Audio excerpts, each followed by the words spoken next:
pessoal, muito bom dia. Aqui quem fala é Nicolas Farto, da Vertic Invest, falando para o nosso Morning Call de hoje, segunda-feira, dia 13 de maio de 2024. O mercado começa a semana de lado, esperando pelos dados de inflação lá nos Estados Unidos e na zona do euro, que podem confirmar as expectativas sobre cortes de juros para esse ano. Lá na Ásia, a China hoje fechou com queda, mesmo com a inflação ao consumidor que veio acima do esperado, o que sinaliza para uma recuperação no nível de atividade por lá. Isso porque saíram notícias de que o governo americano deve elevar a tarifa de importação para uma série de produtos chineses. No Japão, o mercado hoje também fechou com queda, isso porque o setor de construção civil puxou o Nikkei para baixo.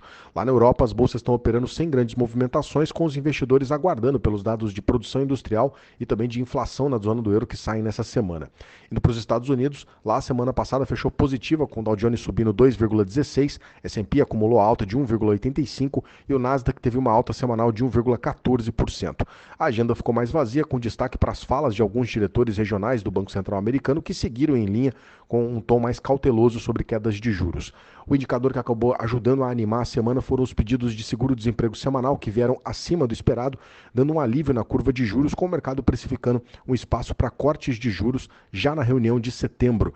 Nessa semana, o mercado deve ficar de olho aí nos dados de inflação ao consumidor e inflação ao produtor lá nos Estados Unidos, que podem melhorar ou piorar as expectativas sobre queda de juros para esse ano, o que pode, claro, acabar fazendo bastante preço. Fora isso, a gente também vai ter a participação do presidente do Fed, o Jerome Powell, falando em uma entrevista coletiva e, claro, ele pode dar mais sinalizações sobre as próximas movimentações de juros lá nos Estados Unidos. Vamos atualizar aqui as bolsas. S&P Futuro sobe 0,13, Eurostock 600 cai 0,02, FTSE de Londres agora caindo 0,01%. No Japão, o Nikkei caiu 0,24% e na China o Xangai Composite caiu 0,21%. O índice dólar, o DXY, está cravado no 0 a 0 e os juros de 10 anos do mercado americano caindo 0,48%, com a taxa anualizada cotada a 4,49. O petróleo está subindo agora pela manhã, o Brent sobe 0,47%, com o barril cotado a $83,18 nesse momento. O petróleo refletindo os dados da China que saíram nesse final de semana, sinalizando para uma melhora na atividade por lá. O minério de ferro também refletiu os dados da China e acabou fechando com alta hoje em Dalian, subindo 2,42%, com o contrato negociado ali na casa dos $122,75 a tonelada.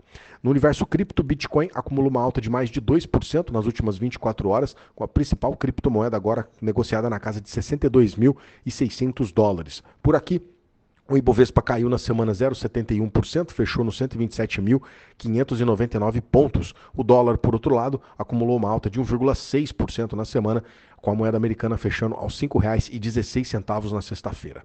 A nossa curva de juros estressou por aqui com a decisão de juros do Copom, que cortou a Selic em 0,25, mas que veio com uma votação dividida entre os membros do comitê, o que sinaliza que o Banco Central por aqui pode adotar uma postura mais política com a saída do Roberto Campos Neto para o final desse ano.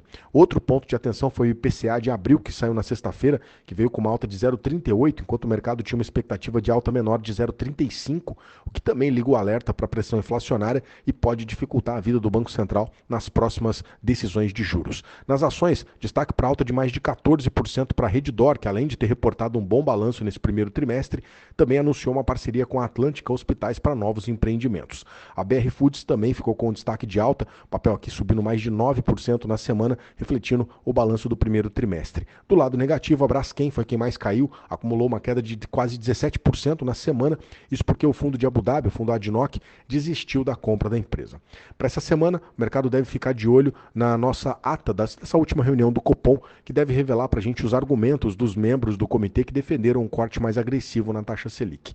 Além disso, também sai nessa semana a pesquisa mensal do setor de serviços pelo IBGE e sai o IBCBR, que é uma proxy aí do nosso PIB e que deve dar mais informações sobre o nosso nível de atividade econômica. Na temporada de resultados, destaque para hoje, depois do fechamento, que sai o balanço da Petrobras para a gente acompanhar e ver aí quais são os anúncios da companhia. Esses são os destaques que eu separei para hoje. Eu agradeço a sua companhia e te desejo um excelente dia. Um grande abraço, valeu e até amanhã.